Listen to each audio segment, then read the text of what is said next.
Happy Father's Day. 옆 사람과 다시 한번 Happy Father's Day. 미국은 좋아요. Happy Father's Day도 있고. 아버지 날 맞이해서 아버지 되신 여러분들에게 하나님의 사랑과 은혜가 충만하시기를 주님의 이름으로 축원합니다. 성경에 나타난 가정은 하나님의 창조 섭리에 따라서 하나님이 신적 권위를 가지고 세우신 인간의 행복을 이루는 공동체입니다. 사람은 누구나 가정에서 태어나고 가정에서 자라고 가정을 위해서 일하다가 가정에서 죽도록 되어 있습니다. 이렇게 가정은 인간 생활의 근거지요, 안식처입니다. 특별히 성경에 나타난 이스라엘 백성들의 가정을 보면은 가정은 율법을 가르치고 하나님을 공경하는 의식의 전수장, 하나의 학교였습니다. 그리고 신약 성경에 나타난 가정은 하나의 작은 교회였습니다. 유대교 해당으로부터 쫓겨난 그리스도인들은 가정에 모여서 예배를 드렸고 그 가정교회가 성장해서 오늘날 로컬 처치로 성장한 것입니다. 그러므로 가정과 교회는 둘 다 인간의 행복을 위해서 서로 사랑하며 섬기며 발전해 가면서 하나님의 나라를 이 땅에 이루어야 될 줄로 믿습니다. 둘 다 거룩한 공동체로 축복의 통로가 되어야 합니다. 그런데 가정에서 가장 중요한 멤버가 여러분은 누구라고 생각합니까? 부부입니다. 남편과 아내, 아버지와 어머니입니다. 그렇다면 자식은 뭐냐? 위탁된 손님입니다. 손님이기에 때가 되면 보내야 하는 것입니다. 그래 가정은 그러면 부부를 이야기하는 거예요. 가끔 여자들이 남편보다 자식을 더 사랑하고 수고와 헌신을 아끼지 않는데 잘 몰라서 그렇습니다.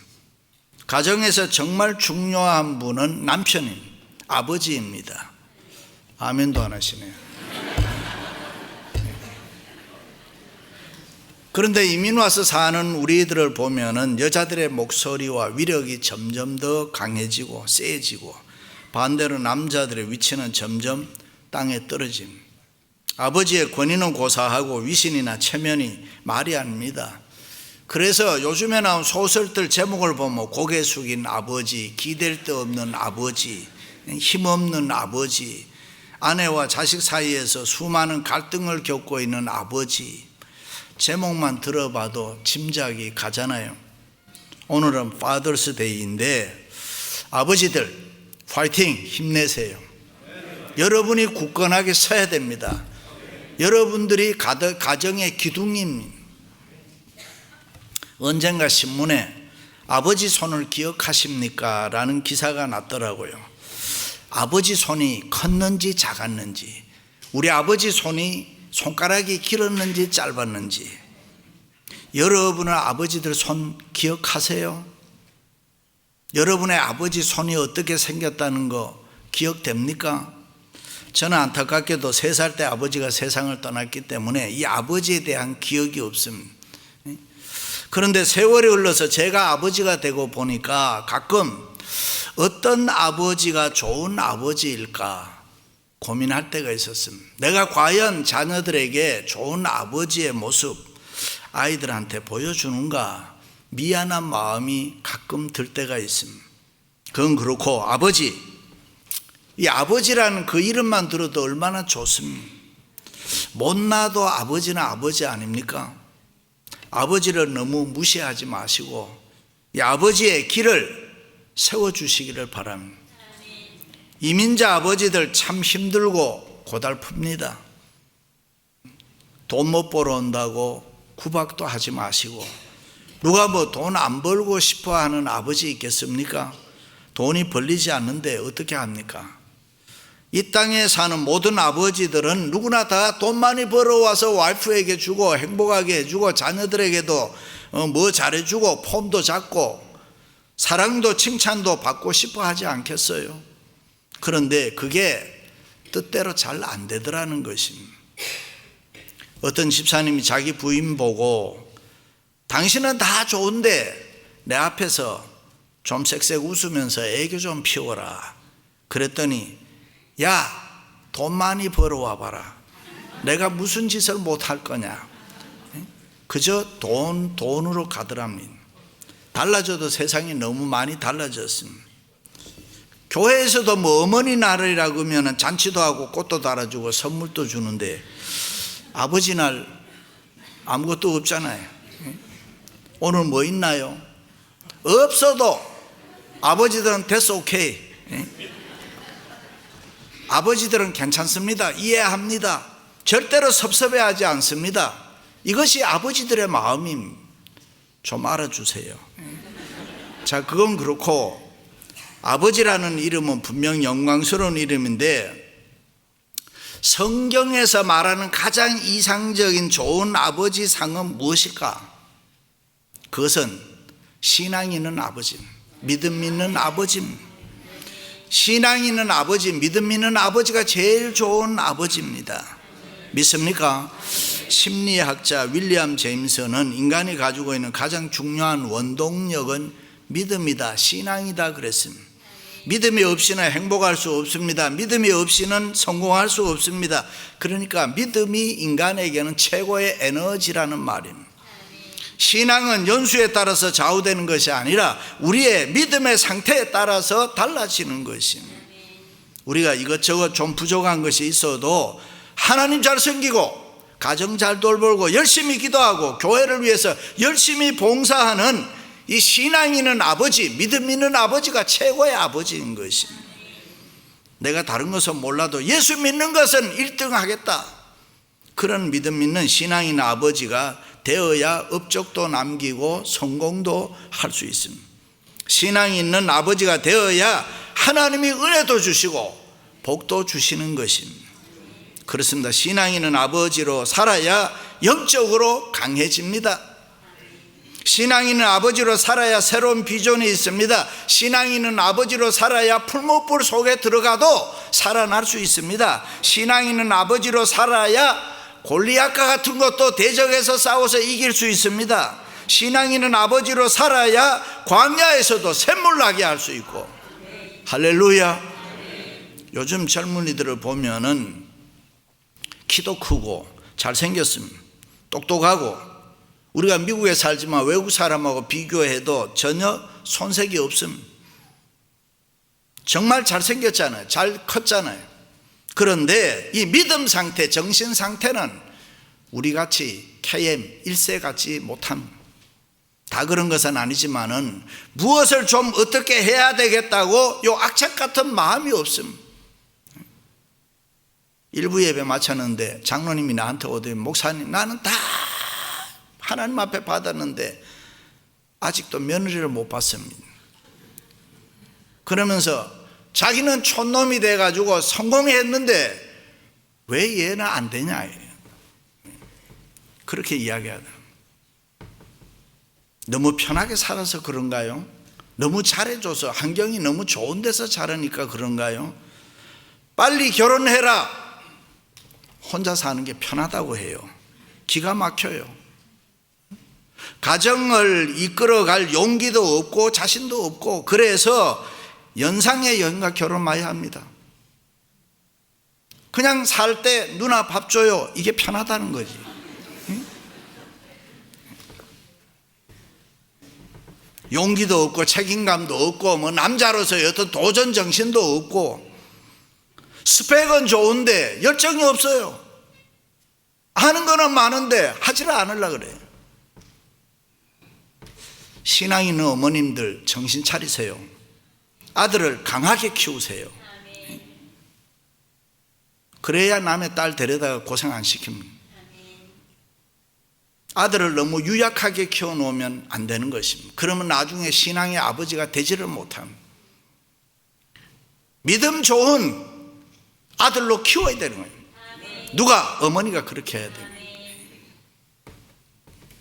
그래야 신앙이 있는 강한 아버지가 될 수가 있습니다. 할렐루야. 그렇습니다. 아버지는 신앙이 있어야 합니다. 하나님이 나를 도우시면은 나는 무엇이든지 할 수 있다. 하나님 경외하고 하나님 잘 섬기면 하나님 의지하면은 하나님이 날 도와주신다. 그런 신앙의 아버지가 돼야 됩니다. 그렇습니다. 아버지들은 누구나 이 믿음이 있어야 돼요. 믿음이 있으면 강한 아버지가 될 수가 있고, 믿음이 있으면 좋은 아버지가 될 수가 있고. 할렐루야. 야곱과 에서의 싸움도 결국은 신앙, 믿음 싸움입니다. 야곱이 후세들에게 남겨준 위대한 사건은 나는 하나님을 잘 믿음으로 수많은 축복을 받았다.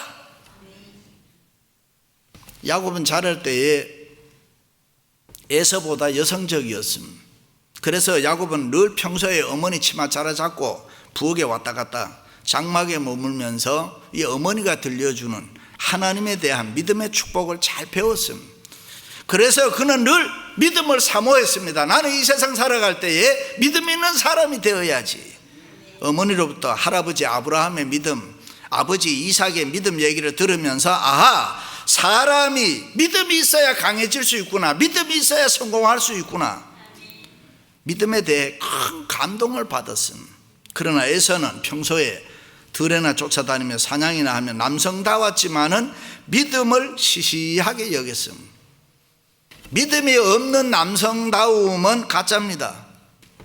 정말 강함이 아닙니다. 허풍입니다. 위선이고 허세인 것입니다. 그래서 세상은 배부름이 없고 만족이 없습니다. 그러나 야곱은 하나님으로부터 영적인 축복을 받으려고 하는 믿음이 있었습니다. 야곱이 그토록 영적 축복을 원했던 것은 이 예수 그리스도에 대한 믿음이었습니다. 할렐루야. 그렇습니다. 믿음은 에서와 야곱의 운명을 결정지었습니다. 신앙인을 우습게 여긴 에서는 하나님으로부터 버림을 받게 되고, 이 신앙하는 믿음을 귀하게 여긴 야곱은 하나님으로부터 놀라운 은혜와 축복을 받게 되는 것입니다. 그렇습니다. 야곱은 신앙이 믿음이 있으므로 그의 생각과 뜻과 이상과 꿈이 항상 하나님의 세계, 하나님의 교회에 있었습니다. 이렇게 하나님 한 분만으로 만족하며 사는 사람은 성경은 믿음의 사람이다, 온전한 사람이다라고 이야기합니다. 행복한 사람이다, 잘 사는 사람이다라고 합니다. 저와 여러분이 그렇게 되시기를 주의 이름으로 축원합니다. 그러면 신앙 있는 아버지는 어떤 아버지냐? 첫째, 아버지, 신앙 있는 아버지는 마음이 넓어야 돼요. 마음이 커야 돼요. 믿음의 마음을 가진 사람은 다른 사람 마음에 감동을 줄 수가 있어야 돼요. 다른 사람의 마음을 다스릴 수 있는 힘이 있어야 됩니다. 신앙이 있는 아버지는 마음이 넓어서 시시한 일에 싸우지 않아야 돼요. 작은 일에 신경 쓰지 말아야 됩니다. 조그마한 일에 섭섭해하지 말아야 됩니다. 믿음 있는 아버지는 와이프들과 쓸데없는 싸움을 시비하지 않습니다. 쫀쫀하게 놀면 안 되는 것입니다. 어떤 집사님이 식사할 때 와이프에게 컴플레인을 했습니다. 너는 왜 누구 엄마같이 음식 제대로 못하냐, 맛이 이 모양이냐, 우리 엄마만도 못하다, 뭐 이래. 듣다 이 집사님이, 야 너도 누구 아빠처럼 돈 많이 벌어와라, 내가 상다리가 부러지도록 잘해주마. 신앙이 있는 믿음 있는 아버지는 주는 대로 잘 먹어야 됩니다. 어떤 집사님이 그러더라고요. 남편과 아들이 TV 채널 가지고 서로 싸운다. 남편은 뭐 봐야 돼, 아들은 뭐 봐야 돼, 이래. 그러면서 걔나 두 놈이 다 똑같더라고요. 신앙 있는 아버지는 이렇게 살면 안 됩니다. 마음이 넓어야 합니다. 주는 대로 잘 먹고 양보할 줄 알고 이해하고 넓은 마음으로 살아가야 될 줄로 믿습니다.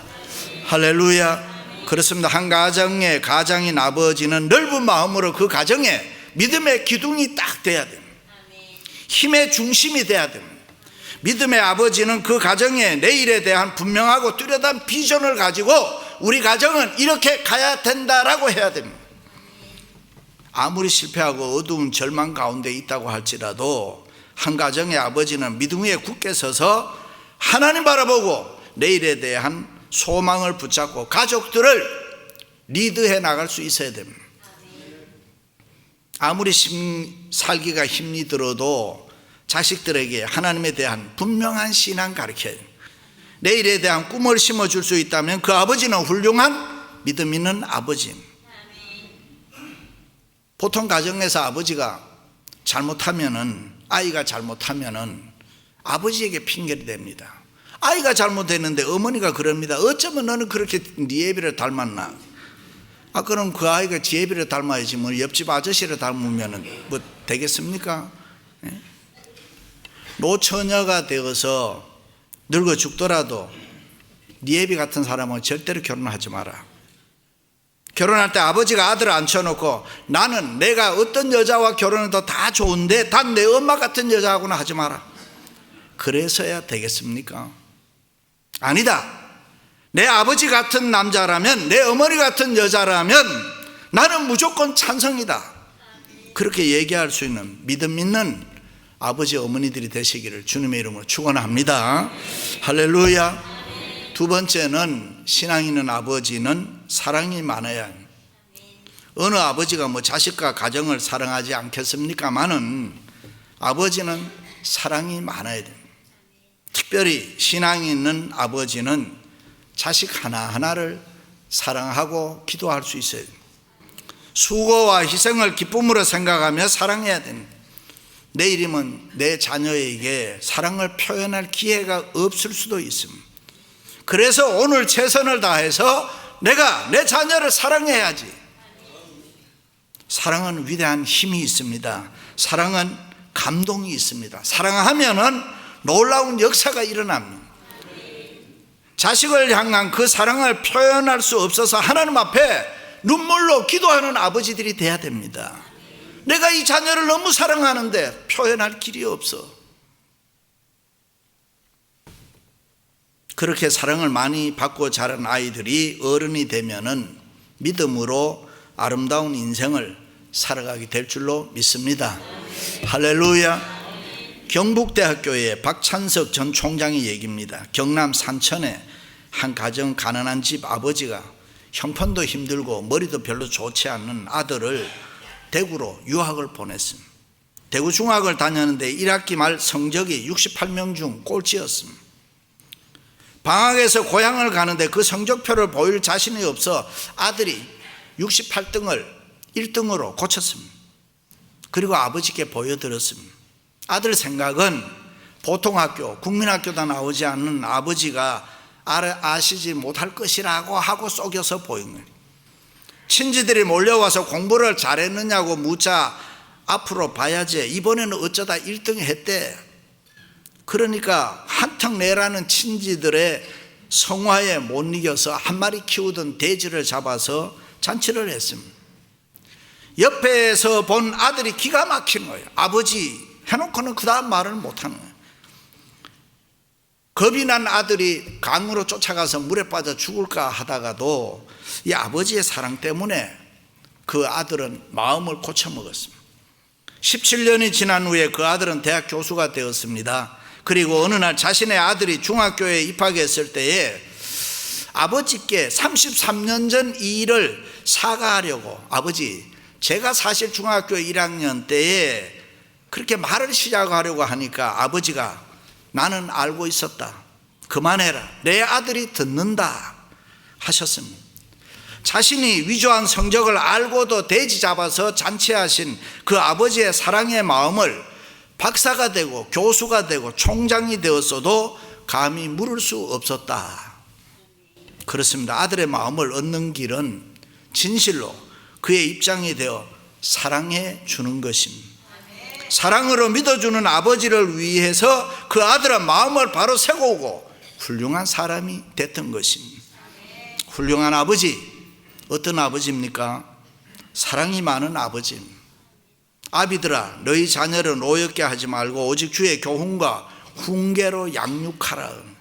다시 말해서 믿음 있는 아버지는 자녀를 노엽게 하지 말라는 거예요. 분노를 갖게 하지 말라는 거예요. 쓸데없이 화나게 하지 말라는 거예요.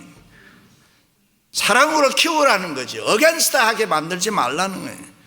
분노하는 감정이 마음에서 일어나게 하지를 말라는 것입니다. 자신의 욕망과 야심을 자녀에게 요구하지도 말고 오직 사랑으로 자기 하고 싶은 일을 하도록 도와주는 사랑이 많은 아버지들이 되시기를 주님의 이름으로 축원합니다. 할렐루야. 마지막으로는 세 번째, 믿음 있는 신앙 있는 아버지는 바로 가르쳐야 됩니다. 오직 주의 교훈과 훈계로 양육하라. 자신의 뜻이 아니라 하나님의 뜻에 따라서 자녀들에게 마땅히 행할 길을 가르칠 책임과 의무가 아버지에게 있습니다. 성경에 보면은 제사장 엘리는 그의 아들들을 바로 훈계하며 가르치지 않았습니다. 그래서 하나님께 벌을 받았습니다. 내가 그 집을 영원토록 심판하겠다고 그에게 이른 것은 이는 그가 자기 아들들이 저주를 자청하되 금하지 아니했다. 믿음 있는 아버지의 책임이 막중한 거지. 자녀 잘못했는데 그 아버지에게 책임 물었다는 거예요. 믿음 있는 신앙 있는 아버지는 자식을 바로 훈계하며 가르쳐야 됩니다. 자식의 눈치 보면 안 되는 것입니다. 옳고 그른 것은 바로 판단해서 이야기할 수 있어야 됩니다. 채찍과 꾸지람이 지혜를 주거늘 임의로 행하게 버려둔 자식은 어미를 욕되게 하느니라. 그렇습니다. 신앙 있는 아버지는 자녀들을 바르게 가르치며 가정을 굳게 세우며 교회를 지키고 나아가 주님 앞에 자신을 바로 세워야 됩니다. 그런 믿음 있는 아버지의 생애는 아름다운 것이고 하나님이 책임져 주시는 것이고, 어떤 노총각이 있었습니다. 공부하느라 홍기를 놓쳤습니다. 공부를 다 마치고 유학을 마치고 귀국했습니다. 부잣집 아들에다 박사학위 가지고 있는 미남에다 직장도 대단했습니다. 그동안 선만 100번을 이상을 보았는데 마음에 드는 여자가 없어 못했습니다. 그러다가 아주 평범한 여자와 결혼했습니다. 신혼여행을 다녀온 신랑이 친구들을 다 집으로 초대해서 파티를 열었는데 친구들이 부엌을 드나들며 음식을 준비하는 신부를 아무리 뜯어봐도 이쁜 데가 없어요. 그래서 친구들이 이구동성으로 도대체 어디가 예뻐서 그 많은 여자들 다 마다하고 지금의 부인과 결혼했느냐 그렇게 물었더니 신랑이 하는 말이, 야, 앞모습만 보지 말고 뒷모습 좀 봐. 나는 뒷모습이 아름다워서 결혼했어. 그렇습니다. 미인은 앞모습만 아름다우면 안 되고 뒷모습도 아름다워야. 이렇게 균형미가 잡혀야 진정한 아름다움이라 그 말입니다. 역사의 현장에 등장하는 우리 모두의 청년기도 아름다웠습니다. 그러나 항원이 아름다운 것처럼 역사의 뒤안길로 사라지는 인생의 노년기도 아름다워야 됩니다. 그 아름다움을 유지할 수 있는 길은 오직 믿음, 솔라 피데, 오직 믿음. 믿으시면 아멘. 신앙이 있는 아버지, 신앙이 있으면은 여자들도 꼼짝 못합니다. 미인도 절절맵니다. 그래서 믿음 있는 아버지는 이 세상에서 볼 때 쉽게 보는 것이 많습니다. 가끔 우리가 볼 때 불가능한 것도, 야, 나는 하나님이 함께하면 할 수 있다. 홍해를 건너라, 여리고성을 무너뜨려라, 안진뱅이 일으켜라. 그럴 때에 신앙 있는 아버지는 하나님이 함께 해주시는 줄 믿고 아멘하고 믿음으로 무조건 부딪히는 거예요. 할렐루야. 그래서 성공을 성취하는 것입니다. 거기에 무슨 인간적인 지식이나 계산이 있습니까? 거기에 무슨 인간의 경험, 노하우가 있습니까? 필요합니까? 아닙니다. 하나님이 함께 하시면 우리 인생에 불가능한 거 없습니다. 어떤 집사님이 하루 종일 열심히 일하다 보니까 많이 피곤했습니다. 오늘 들어가서 밥 먹고 카우치에 앉아서 야구 경기나 구경해야 되겠다. 근데 집에 들어와서 그렇게 쉬려고 하는데 5살짜리 아들이 아빠 함께 놀자고 왔습니다. 그 순간 이 아들 어떻게 해야 되냐 하다가 옆에 있는 신문지를 가위로 뭉텅뭉텅 잘라서 여러 잘 잘라놓고는 아들 보고 맞추라고 퍼즐을 하라고 했습니다. 그런데 10여 분 만에 아이가 다 맞춰가지고 깜짝 놀랐어. 아버지가, 너 어떻게 그렇게 빨리 했냐? 아빠, 그 신문 뒤에 맨 사람의 얼굴이 있어. 그 사람 얼굴 보고 맞췄어. 그렇습니다. 인생을 살 때에 한 면만 보면 어려울 때 있어요. 힘들 때 있어요. 그 한 면만 보고 아우성치지 말고 다른 쪽 뒷면에 계시는 하나님 바라보시기를 바랍니다. 아무리 어려운 문제도 그 뒷면 그 하나님을 보면은 우리는 쉽게 해답을 찾을 수가 있는 거예요. 그래서 신앙이 있는 아버지는 그 하나님을 자녀에게 가르쳐야 된다. 우리가 설령 병들고 돈 잃고 행복 잃고 모든 것 다 잃었다고 해도 우리는 얼마든지 다시 일어날 수 있습니다. 우리에게는 우리와 함께 하시는 하나님이 계시기 때문에 어떤 일이 있어도 낙심하고 절망하면 안 되는 것입니다. 그래서 시편 기자는 나의 힘이신 여호와여 내가 주를 사랑하나이다. 할렐루야. 여기 사랑이란 단어는 미완료 시제로서 강조형입니다. 지금도 우리를 계속 사랑하시는 하나님이 바로 옆에 우리 옆에 계시면서 힘이 되어 주신다는 거예요. 지금도 믿으시면 아멘. 영어 성경에는 감탄사 5를 표현함으로 다윗이 얼마나 하나님의 능력에 대한 무한한 신뢰를 보내고 그 힘을 의지했는가를 보여줍니다. 다시 번역하면 하나님이 갖고 계시는 사랑의 힘은 나로 하여금 모든 것을 가능하게 하실 줄로 믿습니다. 할렐루야. 사는 성도 여러분, 신앙이 있는 아버지, 신앙이 있는 어머니들 되시기를 주님의 이름으로 축원합니다.